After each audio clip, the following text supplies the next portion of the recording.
अब हम लोग बात करेंगे कि ये जो कंसेप्ट क्लियरिंग टेस्ट है, जिससे कंसेप्चुअल प्रॉब्लम दी गई है, इन प्रॉब्लम को करते समय सोचना कैसे है, इसका सही जवाब क्या होगा, तब ध्यान से देखेंगे। जैसे फर्स्ट प्रॉब्लम के बारे में बात किया जाए, फर्स्ट प्रॉब्लम में आपने देखा यहाँ CH2NH2 है और यहाँ पर CONH2 है, CaCl3 और एल्कोहलिक एल्कली दिया गया है।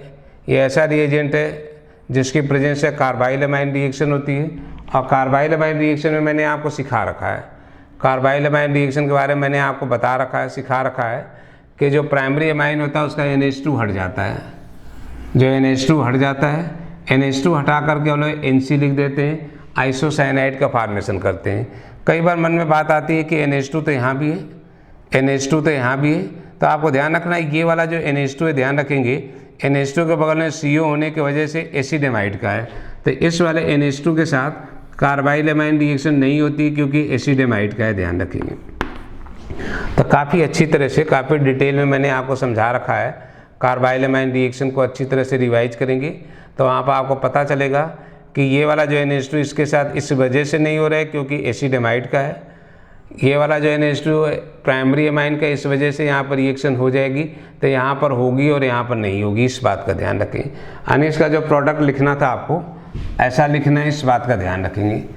आपका जवाब होगा ए की जगह बन जाएगा इस तरह से, इस बात का ध्यान रखेंगे। सिर्फ NH2 रिप्लेस कर देंगे, ये वाला प्राइमरी अमाइन का NH2 यहाँ से हट जाएगा, और जहाँ पर NH2 इसको हटा करके इस तरह से आप NC लिख देंगे, आइसोसाइनाइड का फॉर्मेशन कर देंगे, इस बात का ध्यान रखेंगे। NH2 रिप्लेस करके NC लिख देते हैं, इसको ऐसे भी लिख सकते हैं, और इसी की जगह N triple bond C, N के ऊपर प्लस और C के ऊपर माइनस, ऐसा भी लिख सकते हैं।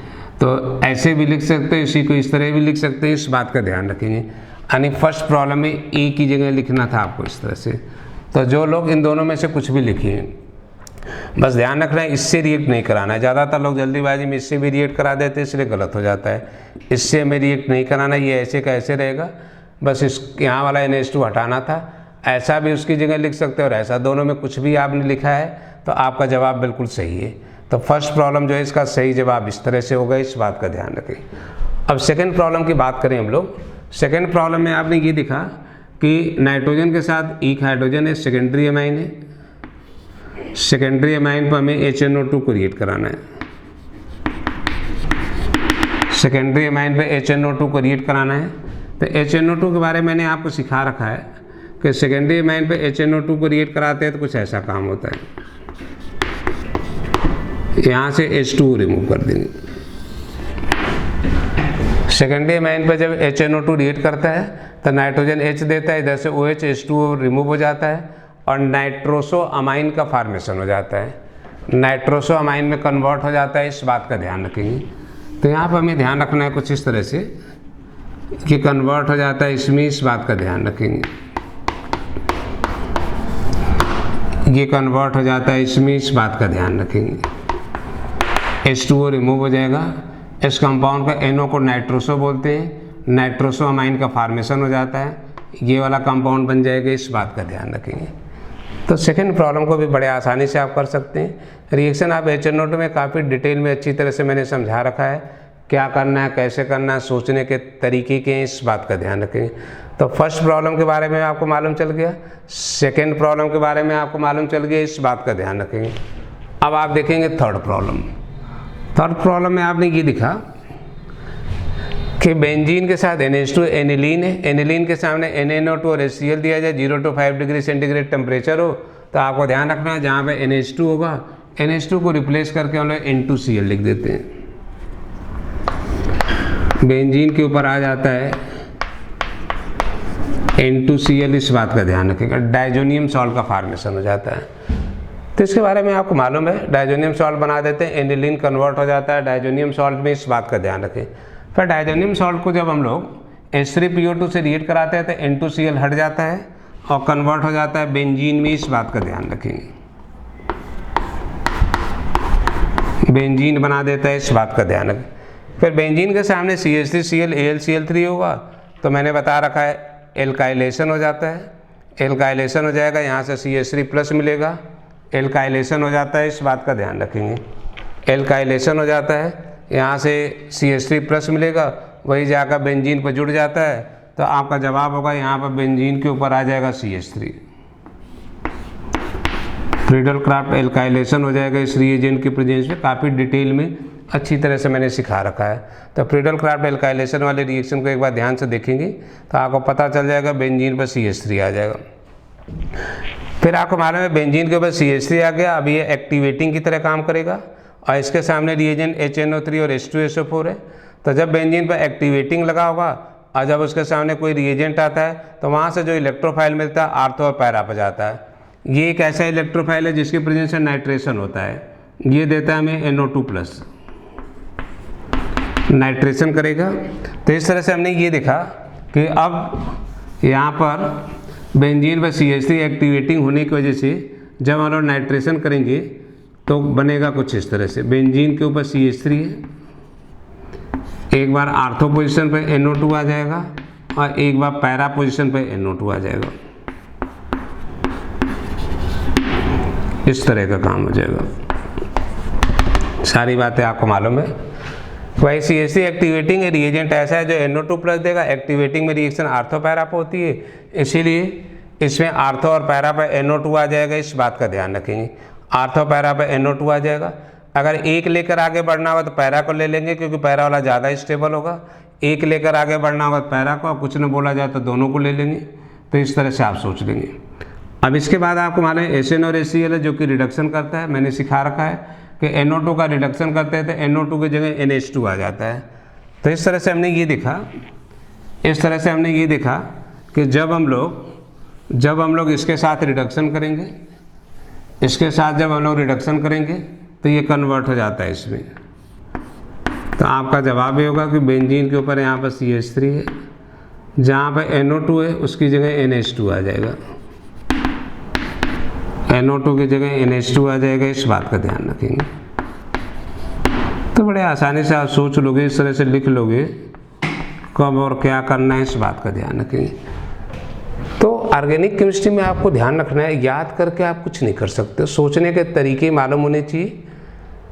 सारे रिएजेंट के बारे में पता हो कौन सा रिएजेंट क्या काम करेगा, तो मुश्किल से मुश्किल प्रॉब्लम को भी आप बड़े आसानी से सोच लेते हो, कर लेते हो। कोई भी चीज़ मुश्किल नहीं होती है।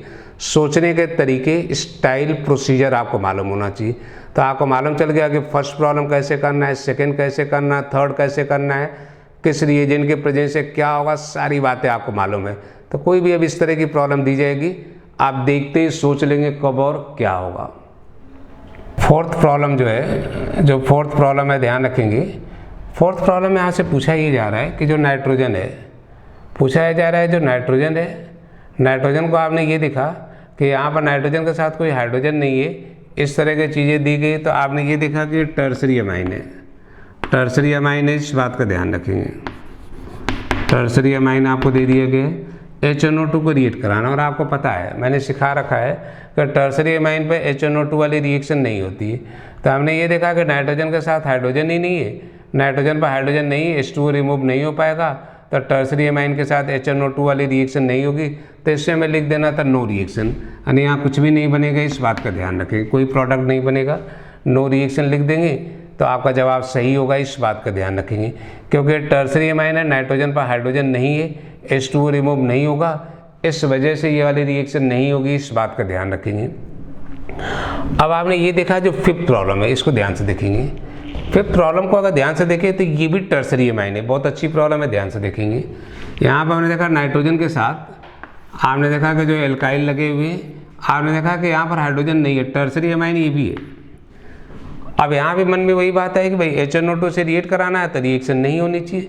तो ये भी टर्सरी अमाइन होने की वजह से नाइट्रोजन से रिएक्ट नहीं करता है, मगर इन्होंने प्रॉब्लम को मुश्किल बनाने के लिए यहाँ पर बेंजीन दे दिया। ये वाली जो रिएक्शन है टर्सरी अमाइन की वजह से नहीं होती है, बल्कि बेंजीन की वजह से हो जाती है। मैंने सिखा रखा है कि टर्सरी अमाइन के सामने अगर HNO2 दिया जाए तो आपको अलर्ट रहना होगा कहीं बेंजीन तो नहीं है। अगर बेंजीन होगा तो रिएक्शन बेंजीन के वजह से हो जाती है। मैंने आपको सिखा रखा है कि HNO2 देता है हमें NO+, ये NO+ एज ए काम करता है इलेक्ट्रोफाइल, ये एक्टिवेटिंग हो गया। अब रिएक्शन आप बेंजीन का कंसेप्ट अप्लाई करेंगे, एक्टिवेटिंग है, ये NO+ जा करके बेंजीन में रिएक्ट कर जाता है आर्थो और पैरा पोजीशन पर। आर्थो और पैरा में अगर एक कंपाउंड लिखना होगा तो पैरा वाला लिखेंगे, ज़्यादा स्टेबल होगा। जैसे आपसे मैं बोलो कि यहाँ पर एक लिखना है तो आप इसको लिख देंगे इस तरह से, तो आपका जवाब ये होगा कि ये कन्वर्ट हो गया इसमें। आपका जवाब होगा कि ये कन्वर्ट हो जाएगा इसमें, इस बात का ध्यान रखेंगे। तो पैरा पोजीशन पर आकर के NO रिएक्ट करके आर्थो पैरा दोनों बनते हैं, पैरा वाला ज़्यादा स्टेबल होता है, इस बात का ध्यान रखेंगे, इस तरह लिख लेंगे। तो ज़्यादातर लोग इस ऐसी प्रॉब्लम में मिस्टेक करते हैं, इसलिए मैंने पिछले पेपर में भी इस तरह की एक प्रॉब्लम दी थी, इस पेपर में भी मैं दे रहा हूँ, जिससे कि आप इतने अच्छी तरह सीख जाएं कि आपसे ऐसी मिस्टेक ना हो, क्योंकि ऐसी प्रॉब्लम कई बार पूछी गई है और आगे भी पूछी जाएगी, इस बात का ध्यान रखेंगे। तो टर्सरी एमाइन से अलर्ट रहना आप कि नाइट्रोजन के साथ अगर बेंजीन दे दिया जाए तो रिएक्शन टर्सरी अमाइन की वजह से नहीं होती है, बल्कि बेंजीन की वजह से हो जाती है और इस तरह का प्रोडक्ट बन जाता है, इस बात का ध्यान रखेंगे। तो ये बहुत अच्छी प्रॉब्लम है, इस चीज़ का ध्यान रखेंगे। अब अगली प्रॉब्लम को ध्यान से देखिए आप। अगली प्रॉब्लम में आप ये देख रहे हैं कि ये भी टर्सरी मैंने ले लिया, यहाँ भी टर्सरी है, नाइट्रोजन पर हाइड्रोजन नहीं, ये भी टर्सरी है, HNO2 दे दिया गया। अब मन में बात आती है, आपसे पूछा जाए इसमें क्या होगा।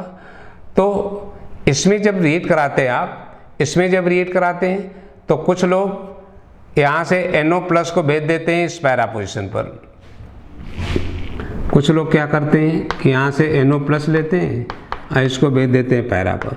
कुछ लोग सोचते हैं कि ये बेंजीन है, बेंजीन होने की वजह से पैरा पर रिएक्ट करा देते हैं, जबकि जवाब गलत हो जाएगा। ये बेंजीन नहीं है, बेंजीन जैसा दिख रहा है, बेंजीन इसके अंदर कोई पाई बॉन्ड नहीं है।